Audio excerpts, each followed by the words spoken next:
ಭಗವದ್ಗೀತೆಯಲ್ಲಿ ಒಂದು ಎರಡೇ ಸಮಾಜಕ್ಕೆ ಸಿಗ್ತವೆ, ಒಂದು ಪೊಲೀಸ್ ಸಮಾಜ, ಇನ್ನೊಂದು ದಲಿತ ಸಮಾಜ. ಯಾಕಂದ್ರೆ ಮೂರು ಜನರು ಎಲ್ಲ ಹೋರಾಟಕ್ಕೆ ಹೋಗ್ತೀವಿ. ಯಾರೇ ಹೋರಾಟ ಏನಿದ್ರು ಯಾರಿಗೆ ಅನ್ಯಾಯ ಆದ್ರೂ ಕೂಡ ಸಂವಿಧಾನವನ್ನ ಕಾಪಾಡಿ ದಲಿತರು ಉಂಟಾಗ್ತದೆ, ನಿರಕ್ಷರರ ತತ್ವವನ್ನು ಕಾಪಾಡಿ ಕೈಗೊಳ್ಳಿಕ್ಕೆ ಹೊರಟಿಲ್ಲ. ಹಾಗಾಗಿ ಅಲ್ಲಿ ಪರಿಸ್ಥಿತಿ ನೋಡಿದ್ರೆ ಎಲ್ಲ ಮುಖ್ಯ ಆರ್ಥಿಕವಾಗಿ ತಿಳ್ಕೊಂಡು ಶೈಕ್ಷಣಿಕವಾಗಿ ತಿಳುವಳಿಕೆ ಇದ್ದಾರೆ, ನೀವು ಮಾಡೇ ಕೊಡಬೇಕು ಅಂತ ಹೇಳಿದಾಗ ಅವಾಗ ಸ್ವಲ್ಪ ಮನವರಿಕೆ ಆಗಿ ಆಯ್ತು, ನಾನು ಮುಂದಿನ ಸೆಷನ್ ಮಾಡಿಕೊಡ್ತೀನಿ ಅಂತ ಅವಾಗ ಮುಖ್ಯಮಂತ್ರಿಗಳ ಹೇಳಿದ್ರು. ಆದ್ರೆ ಇದು ಕೊಟ್ಟಿರುವುದಿಲ್ಲ, ಇದೇ ಸೆಷನ್ ನಲ್ಲಿ ಅನೌನ್ಸ್ ಮಾಡಬೇಕು ಬಗ್ಗೆ. ಅದಾದ್ಮೇಲೆ ಅದೇ ಸೆಷನ್ ನಲ್ಲಿ ಅನೌನ್ಸ್ಮೆಂಟ್ ಕೂಡ ಏನು ಅಭಿವೃದ್ಧಿ ನಿಗಮ ಆಯಿತು. ಅದಾದ್ಮೇಲೆ ಬಿಜೆಪಿಯವರು ಬಂದಾಗ ಮತ್ತೆ ಕೋಲಿ ಅಭಿವೃದ್ಧಿ ನಿಗಮ ಮಾಡಿದ್ರು.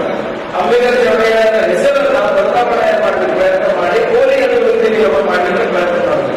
ಆದ್ರೂ ಕೂಡ ನಾವೆಲ್ಲ ನಾಯಕರು ಇಲ್ಲ ಹಾಗೆ ಮಾಡ್ಲಿಕ್ಕೆ ಆಗುವುದಿಲ್ಲ, ಅಂಬೇಡ್ಕರ್ ಚಳವಳಿಯನ್ನೇ ಹೆಸರಲ್ಲಿ ಇರಬೇಕು. ಯಾಕಂದ್ರೆ ನಮ್ಮಲ್ಲಿ 30-40 ಪರ್ಯಾಯ ಪದಗಳಿದ್ರೆ ಒಂದಿದ್ರೆ ಇನ್ನೊಬ್ಬರಿಗೆ ಗೊತ್ತಾಗಲ್ಲ.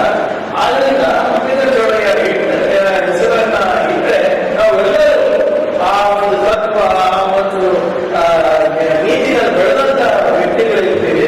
ಅದಕ್ಕೆ ಅವರ ಒಂದು ಹೆಸರಿನಲ್ಲಿ ಇಟ್ಟರೆ ನಾವೆಲ್ಲರೂ ಒಗ್ಗಟ್ಟಾಗಿ ಮಾಡಿಕೊಂಡು ಅಂದ್ಬಿಟ್ಟು ಅದಕ್ಕೆ ಅಂಬೇಡ್ಕರ್ ಚಳವಳಿಯ ನಿಗಮ ಅಂತ ಇರಲಾಗಿದೆ. ಇದು ಯಾಕೆ ಈ ಕತೆ ಹೇಳ್ತಾ ಇದ್ದೀನಿ ಅಂದ್ರೆ, ಇಷ್ಟೆಲ್ಲ ಪ್ರಯತ್ನ ಪ್ರಾಮಾಣಿಕವಾಗಿ ಮಾಡಿದ್ವಿ. ಹೆಸರಿಂದ ಇಟ್ಕೊಂಡು, ನಿಗಮದಿಂದ ಇಟ್ಕೊಂಡು, ಅದಕ್ಕೆ ಅನುದಾನ ಕೊಡಿಸೋದ್ರಿಂದ ಇಟ್ಕೊಂಡು, ಸಾಮಾಜಿಕ ಮತ್ತು ಆರ್ಥಿಕ ನ್ಯಾಯ, ಸ್ವಾಭಿಮಾನದ ಬದುಕು ಪ್ರತಿಯೊಬ್ಬರು ಕೊಟ್ಟಿರ್ತೀವಿ. ಒಂದು ಪ್ರಯತ್ನ ನಾವು ಯಾವಾಗಲೂ ಕೂಡ ಮಾಡಿದ್ವಿ. ಆದರೆ ಕೆಲವು ಶಕ್ತಿಗಳಿವೆ ನಮ್ಮ ರಾಜ್ಯದಲ್ಲಿ, ನಮ್ಮ ದೇಶದಲ್ಲಿ, ನಮ್ಮ ಸಮಾಜದಲ್ಲಿ. ನಮ್ಮಲ್ಲೇ ಜಗಳ ಹಚ್ಚಲಿಕ್ಕೆ ಪ್ರಯತ್ನ ಮಾಡೋದು. ಈಗ ಕಳೆದ ಚುನಾವಣೆಯಲ್ಲಿ ಇಲ್ಲಿ ತಂದ್ರೆ ಈ ಸಮಸ್ಯೆ ಇರಲಿಲ್ಲ. ಪ್ರಾಮಾಣಿಕ ಪ್ರಯತ್ನ ನಾವು ಮಾಡ್ತಾ ಇದ್ದೀವಿ. ನಿಮಗೂ ಅನಿಸ್ತಾ ಇದ್ದಿಲ್ಲ, ಗೊತ್ತಿಲ್ಲ, ನಾಳೆ ಆಗುತ್ತೆ ಮಾಡುತ್ತೇನೆ. ಈ ನಮ್ಮ ಸಮಾಜದಲ್ಲಿ ಈ ವರಿಷ್ಠ ಪಂಗಡಗಳಲ್ಲಿ ಆಗುವ ನಿಟ್ಟಿನಲ್ಲಿ ಹೋದ್ವಾಗಿ ಆಯ್ತು ಗೊತ್ತಿಲ್ಲ. ಬಿಜೆಪಿಯಲ್ಲಿ ಕೆಲವು ನಾಯಕರು ಬಂದರು, ಮೋದಿ ಸರ್ಕಾರ ಇದೆ, ನಮ್ಮ ಸರ್ಕಾರ ಬರುತ್ತೆ, ಡಬಲ್ ಇಂಜಿನ್ ಸರ್ಕಾರ ಬರುತ್ತೆ, ಅಲ್ಲಿ ಮೋದಿ ಹೇಳಿದ್ರೆ ಏನೇನಾಗಲ್ಲ ಅಂದ್ಬಿಟ್ಟು ಆ ಚಪ್ಪಲಿಂಗ ಶೀಲ ಅಂತ ಏನವರು ಸುಮ್ಮನೆ ಪ್ರಚಾರ ಮಾಡ್ಕೊಂಡು ಹೋದ್ರು. ಅದನ್ನೇ ತಪ್ಪಿಕೊಂಡು ಜನ